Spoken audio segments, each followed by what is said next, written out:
estamos aqui na localidade de Rua do Fogo, distrito de Vazantes, pertencente ao município de Aracoiaba, Ceará, Brasil.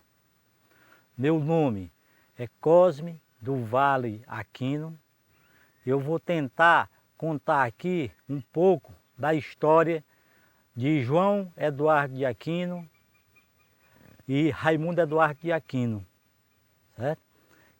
Eles construíram essa casa, e nessa casa nasceram, no caso o meu avô, Raimundo Eduardo de Aquino, teve 21 filhos, aliás, 22 filhos aqui nessa casa. Então, eu sou filho de Manuel Eduardo de Aquino, um dos filhos de Raimundo Eduardo de Aquino. Essa casa foi construída em 1850, portanto, está fazendo esse ano 174 anos. Quem construiu a casa? No caso foi meu bisavô com a minha bisavó. Quem eram? João Eduardo de Aquino e Claudiana Maria de Jesus. Raimundo Eduardo ficou nessa casa, os outros irmãos ficaram em outra localidade, outros foram para o Amazonas e ele ficou aqui. E aqui ele casou a primeira vez. Com quem? Com Alexandrina Pessoa Nobre, que era de Morada Nova. E os antecedentes dele também eram de Morada Nova. Dessa união nasceram 11 filhos. O José Eduardo Nobre, que era o filho mais velho dele. Francisco Eduardo Nobre.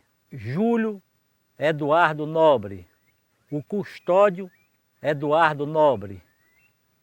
O Luiz Eduardo Nobre, que era conhecido como Lulu. O Manuel Eduardo Nobre, que era conhecido como Neco. Das mulheres, a mais velha, que inclusive era mais velha do que o Tis Eduardo, era Maria Pessoa Nobre.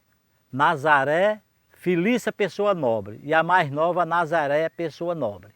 Então aí faz o conjunto, esses daí ficaram adultos, constituíram família e tudo. E houve um que morreu solteiro, que é o João Eduardo de Aquino. Pegava o mesmo nome do avô. E também teve o Raimundo Zacarias, que morreu cedo. Morreu ainda muito jovem. E teve um que morreu criança, certo? Que provavelmente ela faleceu, a primeira mulher dele, a Alexandrina, faleceu no parto ou infecção pós-parto. Ele ficou viúvo no ano de 1899, no final do século XVIII. Então ele passou 2 anos viúvo, aqui em frente, a estrada passava aqui. E vinha o José Clementino de Oliveira com a família lá de Merejo, Rio Grande do Norte, lá no São Miguel. E eles vinham para onde? Iam embora para o Amazonas. Como nós sabemos, teve uma grande seca em 1900 e eles iam embora para o Amazonas, como era de praxe naquela época. As pessoas iam atrás da sobrevivência. E eles se arrancharam aqui. O José Clementino, com a mãe dela e os filhos. E ele estava viúvo. Ele se agrada de Joaquina Amália de Jesus de Oliveira, ela com 18 anos e ele já estava com 48 anos. Ele se agrada, fala com o pai dela, pede em casamento e existe a concordância dos pais dela e conclusão é que ela fica aqui nesse lugar. Esse lugar era uma jovem com 18 anos, que não conhecia a localidade, que não conhecia nenhuma pessoa do lugar, não conhecia o futuro marido dela, no caso o Raimundo, tanto é que ela chamava de seu Raimundo, ele morreu, ela chamando de seu Raimundo. Eu considero uma heroína, né? A mulher não tinha a opção de escolher e ela fica aqui nessa localidade. termina de criar os filhos, que tinha um com 2 anos, a mais velha era a Maria Pessoa Nobre, tinha 16 anos. E o mais novo, que era, no caso, tinha 2 anos, que era o Custódio. E ela termina de criar todo mundo. E dessa união de Joaquina, que era conhecida como Dona Quinota, todo mundo a conhecia como Dona Quinota, ela teve 11 filhos com o Raimundo Eduardo. O mais velho era o João de Deus Eduardo de Aquino, o Francisco das Chagas Eduardo de Aquino, o Francisco Eduardo de Aquino, vem o Benício Eduardo de Aquino, o Manuel Eduardo de Aquino, que no caso é o meu pai, que era o filho mais novo, e as mulheres, Maria Eduardo de Aquino, depois vem a Francisca Eduardo de Aquino, Raimunda Eduardo de Aquino, a Zilda Eduardo de Aquino, a Esmeralda Eduardo de Aquino e a Benonisa Eduardo de Aquino, que era a mais nova, né? O meu pai era o filho mais novo e a tia Benonisa era a filha mais nova de toda a Irmandade. O homem auxilia as plantas com a polinização, a água carrega as folhas, o inseto. E o meu avô ficou com essa parte aqui, é uma propriedade, essa várzea aqui, que nós temos aqui o rio Aracoiaba, a 100 metros, e nós temos o rio Choró, cerca de 300 metros. Então aqui é uma várzea, uma área de várzea muito boa, e foi desenvolvido principalmente a cultura da cana-de-açúcar. Aqui a 50 metros da nossa frente era a unidade de produção. E o meu avô chegou a produzir aguardente. Ele começou, vamos dizer, com engenho, que fazia rapadura, essa questão toda puxada a boi, e foi evoluindo, e ele conseguiu movimentar uma unidade de produção a vapor, a máquina a vapor e tudo, com caldeira e tudo, tá certo? E produzia aguardente, o nome da aguardente era aguardente Juriti. Mas também eles plantavam milho, tem umas áreas de terra ali pelo lado do rio Choró, que era propícia para arroz, mandioca, certo? Na beira do rio eles plantavam muito rama para a batata doce, certo? Então tinha outras, o feijão, que é natural, né? Então aqui mesmo tinha a unidade de um filho dele, o tio Júlio Eduardo, que produzia e tinha uma casa de farinha, tá certo? Aqui também nessa localidade da Rua do Fogo, a produção de cana dessas várzeas era bem satisfatória e tinha vários engenhos aqui. Então tinha um engenho, o filho dele tinha um engenho que era o tio Zé Eduardo, o outro filho dele, o tio Júlio, tinha um engenho e tinha essa casa de farinha. Então desenvolveram essas atividades. Depois que a minha avó faleceu, o vovô faleceu, o Raimundo Eduardo faleceu em 31 de agosto de 1937. Então ele deixou a unidade de produção de aguardente funcionando. Os filhos colocaram à frente, avante. A vovó, no caso, a Joaquina, que era a segunda mulher dele, sustentou um determinado período. Depois ela vendeu as moendas, vendeu o motor e tal, tá entendendo? Para o seu João Gadelha. Foi o seu João Gadelha na época que adquiriu. A minha avó Joaquina vendeu para ele. Então ele produziu ainda aguardente ali no Ideal.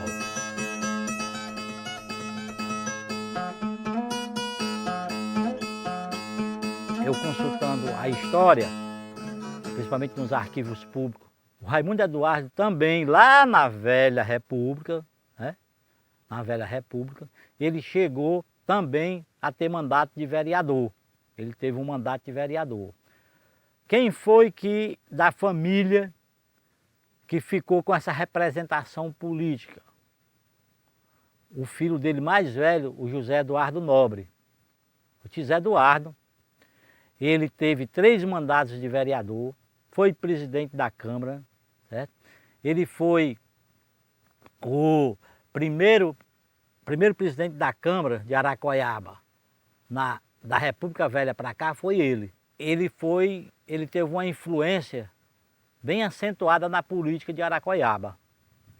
E também, netos do Raimundo Eduardo, também participaram, ainda participam hoje de atividade política no município de Aracoiaba.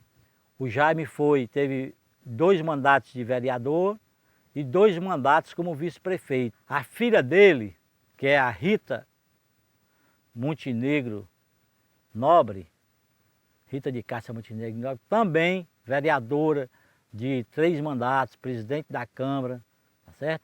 Teve um outro neto do Tizé Eduardo, o Ayrton Maia, certo?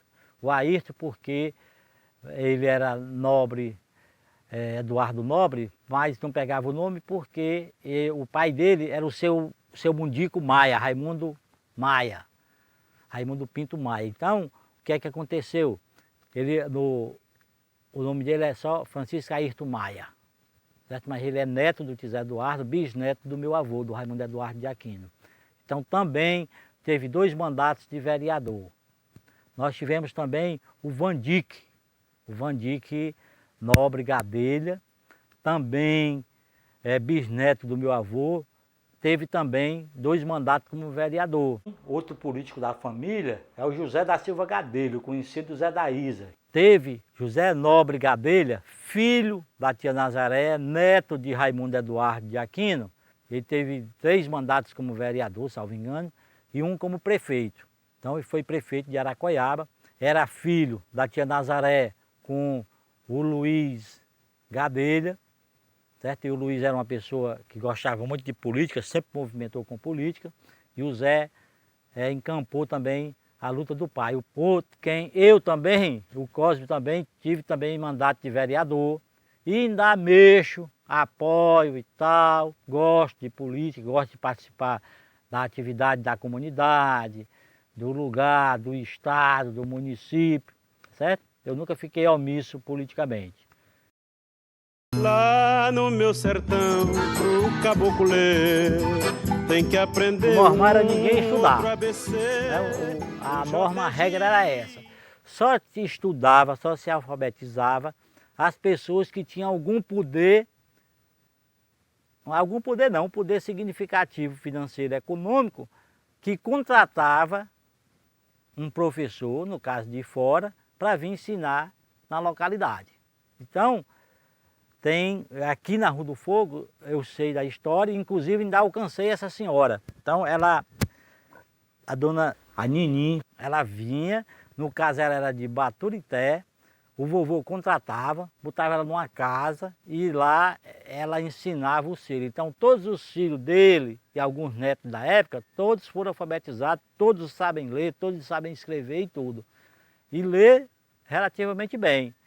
E tem uns que se formaram, né? Teve netos dele daquela época que terminaram inclusive curso superior, foram para Fortaleza, esse negócio todo. Então ele se preocupou também com a educação dessas pessoas, né? Então ele contratava, tinha um prédio, uma casa que era destinado à professora morar e educar todo mundo. Então a primeira professora contratada mesmo oficialmente, pago com dinheiro público, foi a Isaura, que pela influência eles conseguiram uma cadeira naquele tempo, conseguiram para ela. Então a Isaura ficou ensinando aqui em Rua do Fogo. A Isaura era de 1909. Então ela ficou ensinando aqui, ensinou todos os netos do vovô, certo? Ensinou alguns filhos do vovô, sendo professora Rua do Fogo, Vazantes e Ideal. Era professor das 3 localidades. Quando a minha mãe em casa, em 1953, com meu pai, a minha mãe já era professora lá em Redenção. Aí transferiu a cadeira, que chamava cadeira, para cá. Aí ficou ensinando na Rua do Fogo. E a Arimar, que também é neta do vovô e casou com Jaime, e ela vai para o Ideal. Então aí a Isaura fica só na Vazantes, que nessa época a Isaura já estava morando em Vazantes, a mãe dela estava morando em Vazantes, e a mamãe, A dona Helene foi professora aqui, educou todo mundo aqui, essa questão toda. Ora, o meu sogro, o seu Vicente Gadelha, ele é de 15 de julho de 1920. E ele me dizia que quando criança, adolescente, já vinha estudar aqui na Rua do Fogo, porque a tia Carmelita, eu estudei, fui alfabetizado pela minha mãe e tudo, e ela, a gente saía, a mamãe, para ensinar, tinha o pessoal, no caso, neto e bisneto do vovô, o pessoal daqui estudava, mas os filhos dos trabalhadores, ela tinha que ir em casa, convencer o pai e a mãe dos trabalhadores que tinha que botar os filhos para estudar, pelo menos para aprender as 4 operações e aprender a escrever alguma coisa, se alfabetizar. Então era uma luta que ela desenvolvia para convencer os pais. Nós fomos embora para Aracoiá, para Fortaleza, porque aqui na minha época só tinha o primário. Então já, o ginásio já não tinha. Você tinha, no caso nós fomos para Fortaleza, a mamãe tinha uma visão que nós não podíamos ficar aqui, porque no fim ia terminar todo mundo no cabo da enxada. Então ela convence o papai de ir, e lá, graças a Deus, deu tudo certo, né? Ela estava coberta de razão, depois o papai dizia que ia só para entregar, mas voltava e terminou ficando, a mamãe convencendo e tal, e faleceu lá em Fortaleza, sabe? Tem barulho que me faz medo, e no sertão os passarinhos cantando no arvoredo, alegrando as alvoradas pra gente acordar. Tem muito a ver, tem uma lógica, eu acho que é a conjugação dessas histórias que formaram essa Rua do Fogo. Que a 50 metros era a unidade de produção, tinha um chaminé, eu ainda alcancei o chaminé. Hoje não tem mais, mas ainda alcancei, tinha um chaminé bem alto. Então, na produção, quando estava produzindo a aguardente, a rapadura e tal, esses engenhos daqui, saía fumaça, né? E onde tem fumaça tem fogo. Então, todo mundo que passava uma determinada distância nas estradas ali, tudo via o fogo do chaminé, a fumaça do chaminé, né? Então já sabia que ali tinha fogo. Outra coisa muito forte, que a minha tia contava, que tinha uma moradora que morava aqui, e essa moradora, o filho dela foi acometido de uma doença, uma criança, e a criança foi desenganada. Naquela época não tinha médico em Aracoiaba, mas conseguiram chegar a Baturité, mas o médico mandou ir para casa, disse que viesse para morrer em casa, que não tinha jeito não. E ela fez uma promessa, no caso com São João Batista, e todo dia, se a criança não falecesse, ela, em homenagem, pagaria a promessa acendendo uma fogueira. E a tia Zilda me contava isso, que rigorosamente, toda noite, a boquinha da noite, fim de tarde, ao anoitecer, ela acendia a fogueira. Então todo mundo passava e via a Rua do Fogo, o fogo na rua, né? Na beira da estrada, ela morava ali. Então todo mundo passava. Assim também, em referente à cana, quando termina os cortes de cana, então eles tinham a prática de pegar a palha, juntava a palha e queimava, né? Então era um fogo imenso na várzea, queimando a palha de cana, porque a cinza, no caso, já se via como adubo da terra e tudo, limpava a terra e já estava pronto novamente para plantar. Então esses 3 fatos, que todos 3 têm muito a ver, formaram essa história de Rua do Fogo. Então não tem quem tire esse nome de Rua do Fogo. Já tentaram, que é Sítio São Sebastião. O nome dessa propriedade era Sítio São Sebastião. Mas ninguém se acostumou com o Sítio São Sebastião. Já tentaram mudar para a comunidade Santa Luzia, foi feita essa capela ali, recente. O padre pelejou para todo mundo se acostumar à comunidade Santa Luzia, mas não pega, não tem jeito, tá entendendo? Está enraizado na mente, no coração das pessoas, na história do lugar, da Rua do Fogo. E não tem quem tire esse nome. Do sertão, na sua propriedade, broca, queima, cava e planta, produz com facilidade. É quem junta a produção, as pessoas nasciam e se criavam aqui. Praticavam a atividade da agricultura. Então, o que é que acontecia? A família de 22 filhos, muitos da mesma idade, né? Então, houve muitos casamentos, a união porque as pessoas não se deslocavam, não existia a prática de você ir, não tinha estrada, não tinha essa questão do carro, né, do automóvel, não existia isso. Aí o que ocorria? Eles casavam entre si. Tanto é que o tio Eduardo, que era o Francisco Eduardo, casou, que é filho da segunda família da Raimundo Eduardo com a Quinota, casou com a sobrinha, filha do Júlio Eduardo, que era filho da primeira família. Tia a Esmeralda, que era filha da Quinota também, casou com o sobrinho, com o Francisco Eduardo, filho. O casamento ficou todo mundo aqui. Casava entre eles aqui, entre os primos, e também o braço maior era até a vazante ou ideal. Ficou todo mundo por aqui. A tia Zilda é uma pessoa especial, vamos dar um destaque, por quê? Porque ela não casou.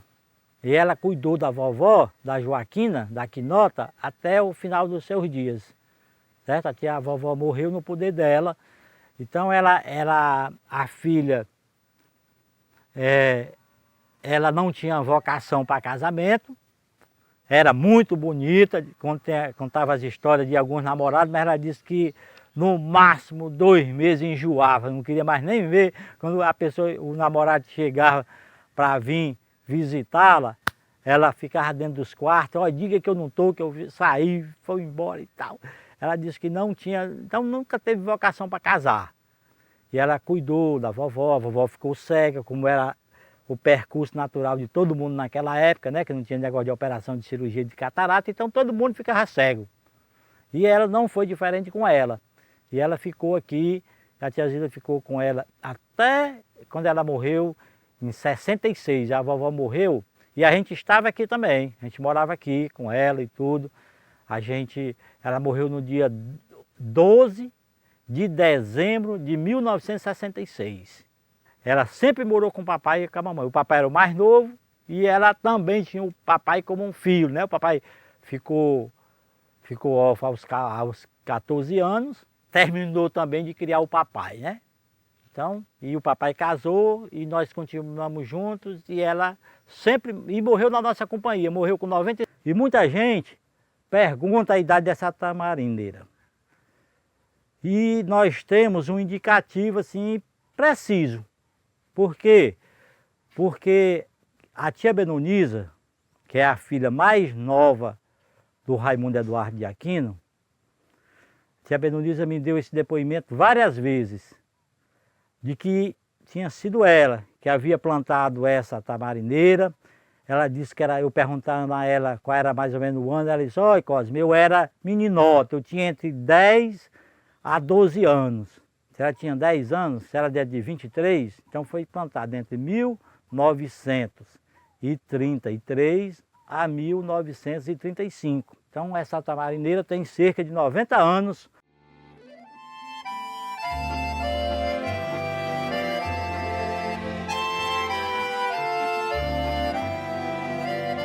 Então, quando foi construída essa casa, era de barro batido, como se diz, né? Então, eles pegavam o barro, batiam a argila até ficar bem liguento e tal. Claro que eles procuravam o barro próprio para isso, e aqui não era difícil.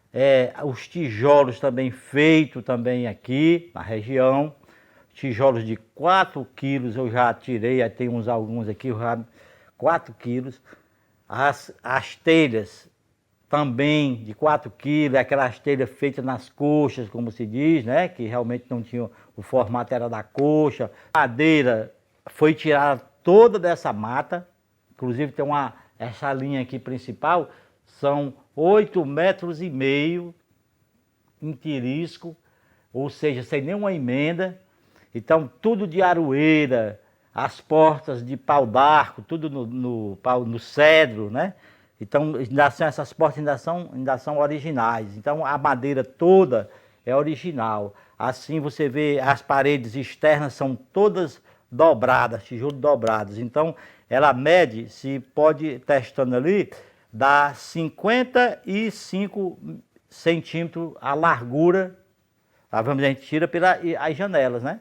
Eu tive a curiosidade de ver, porque o carro do reboco, tirei o reboco dessa parte aí, com muito cuidado aí e tal, para a gente ver como era. E realmente é bem interessante a forma que ele fazia, a forma de engenharia que eles faziam, né? Aqui você vê que ela fica, ele construiu a sabedoria deles muito grande, então eles construíram a casa no alto e numa área bem rochosa. Aqui abaixo do cimento tem as lajotas, aí já fizeram as lajotas de piso, não é da mesma forma do tijolo de lá, não é esse tijolo de construção, né? Foi um tijolo de piso, então é muito bem pensada, muito bem feita a casa. E a ventilação nas laterais, todas as laterais também com portas, então aqui a sala tem 2 janelões e 4 portas, só na sala, então fica uma casa bem arejada. Como não tinha... vamos dizer, a casa é alta, você vê a questão da comieira, bem alta, justamente para poder o vento e a claridade, né? Tem um particular referente aos quartos, você vê que a sala é enorme, um corredor com os 4 quartos, um olhando para o outro, os quartos, né? Porta com porta, então 2 de um lado e 2 do outro. Os quartos eles já tinham a cultura para não fazer os quartos com janela. Todos os quartos não têm janela. Por quê? Porque eles faziam uma prevenção. Naquele tempo era comum os homens roubarem as moças. Então o pessoal fazia os quartos e as mulheres é que dormiam nos quartos. E você vê que o corredor tem portal aqui na entrada e tem portal lá no final do corredor. As mulheres ficavam literalmente confinadas no corredor, dentro dos quartos, nesse intervalo do corredor. Na época, os homens, quando o pai não consentia, a forma era roubar a mulher, né? Se a mulher topasse e tal, então fazia a fuga. Sala de jantar enorme, a cozinha muito grande, lá na cozinha tem o fogão dentro de casa, o local de colocar a lenha, tem tudinho, uma arquitetura, tem a parte dos potes, certo? O local que a gente coloca os potes que tinha naquele tempo, eu ainda alcancei. Dos quartos, o quarto tem um caritó. São 2 caritós que tem no quarto ali, que era usado para colocar os santos, as imagens dos santos de devoção das pessoas. Então tem esse caritó. E lá na sala tem um caritó que é para colocar, vamos dizer, as louças, né? Os pratos, essa questão das louças melhores, tinha o local na sala de jantar, que é uma sala bem grande, do tamanho dessa sala é o tamanho da sala de jantar. Aqui a gente chama sala de visita, a sala, né? A louça principal de não uso diário era guardada no caritó da sala de jantar. E a louça, a panela, essas questões todas do dia a dia, era lá na cozinha. Tem o fogão, que é um fogão também com chaminé, com tudo, muito bem feito o fogão. E tem os locais de colocar a lenha no fogão. Sim, tem uma coisa, vamos dizer, você não vai encontrar banheiro, né? Não tinha banheiro, não tinha essa prática das pessoas terem banheiro. As pessoas tinha o conhecido urinol, né? De ágate. Eu ainda alcancei, né? Que na minha época também que nós tínhamos, não tinha, né? Então, as mulheres e tal, todo mundo tinha, cada quarto tinha um urinol, que era para durante a noite, quem quisesse fazer suas necessidades fisiológicas fazia. Né? E de manhã tinha a rota de colocar os dejetos do local nas matas, né? Na matinha por aqui. Esse santuário é herança de minha mãe, que a minha mãe herdou da avó dela. Passou da avó, passou para a mãe dela. E depois a vovó Tecusa deu para a mamãe santuário, assim como também essa peça aqui, que serve para se ajoelhar. Você vê que tem aqui um nome das pessoas. Então esse oratório que você serve para as pessoas na igreja, as pessoas que tinham determinada importância, já tinham um local certo na igreja, deixava isso aqui na igreja. Quando ia para a missa, aí já estava lá o cantinho. Então esse santo aí tem um São Sebastião, porque esse sítio aqui é sítio São Sebastião, foi uma avó, uma neta do vovô, minha prima, que ela me deu, trouxe aqui essa imagem que nós estamos aqui do lado direito, o Menino Jesus de Praga, que também era da minha avó materna, que deu também para a mamãe. Naqueles barro vermelho, quem passava longe via feijão de cor de romã. Quando aquela profecia que foi feita, que no fim tinha que ir todo mundo embora, que não dava para ninguém, né? Porque quando foi fatiada a propriedade quando era de um dono só, deu para criar todo mundo bem e tal, né? Mas a proporção que ia casando, todo mundo ia construindo suas casas, ia criando sua família, constituindo as famílias, e famílias também bastante numerosas. Então não dava para ninguém. Quando chegou, a vovó morreu em 66, dezembro de 66, então depois disso, aí o sítio, esse primeiro sítio aqui que era dela, ficou, vamos dizer, para 11 filhos. Então não dava para ninguém, né?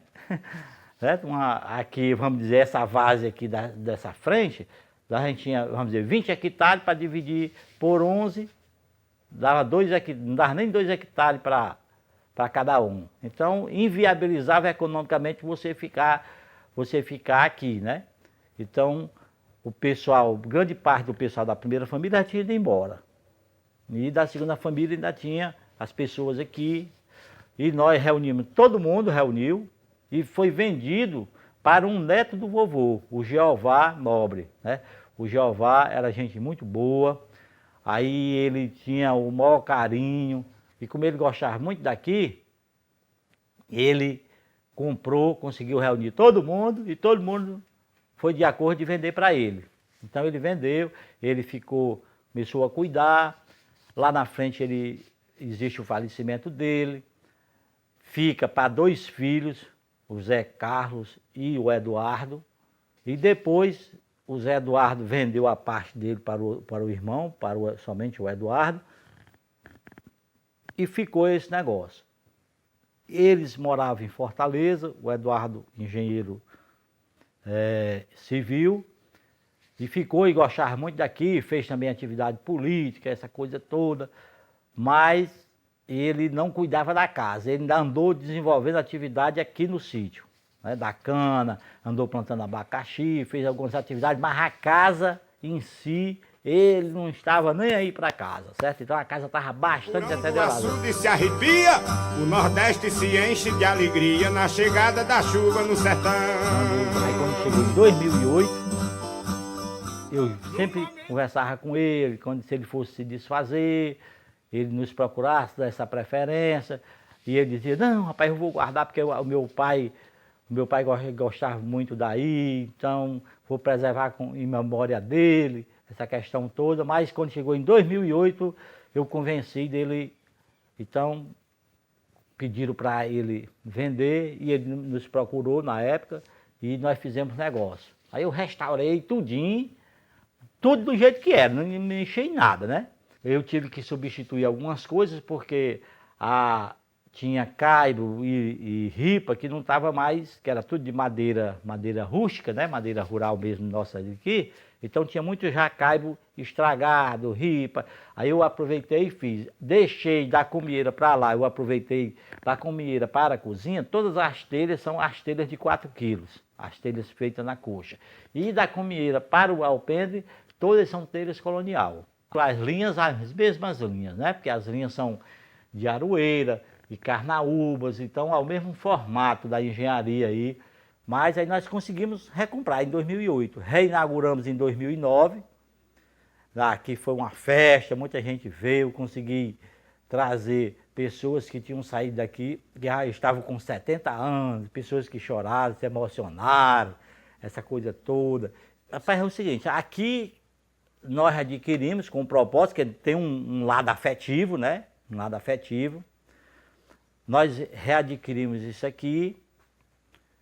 O meu irmão, né, quando eu adquiri inicialmente, adquiri com eu, o Francisco e o Antônio.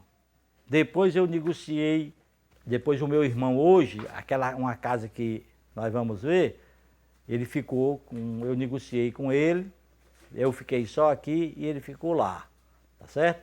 E ainda tem o meu irmão mais novo, o Antônio, ainda tem parte aqui. Então aqui ainda pertence a mim e pertence a ele. E graças a esses anos passados nós estamos aqui. Mas se você não preservar, mas possivelmente vem outras pessoas depois da nossa sucessão, depois que a gente partir, que vão, sabe lá, você vai pegar um familiar e vai dar continuidade às coisas, né? E a gente deixando registrado aqui, fica aí o registro, né? Para poder as pessoas saberem se interessarem. E claro, vamos dizer, a Eduarda gosta, né? E eu fiz o seguinte, como eu casei com uma pessoa daqui, a Eliette, que é da família Oliveira, é Gadeira e é Maia, certo? Eu acostumei os meninos toda a vida de andar aqui. Então, tanto o Rafael como a Eduarda conhecem todo mundo, já tem intercessão, então tem intercessão já na comunidade, certo? Conhece todo mundo conhece eles. Então a gente fez uma convivência. E o Rafael casou com uma pessoa daqui, de Vazante nos Poços aqui. Então tem a Márcia, aí fica esse elo, né? A Eduarda casou, está com o Velto em Brasília, mas o Velto já veio aqui várias vezes. E eu acho que quando ele se aposentar, ele vai vir para cá, para a região, sabe? Ele tem vontade de vir, tá? Vai eu receber. Então, é o seguinte, então certamente vai dar continuidade,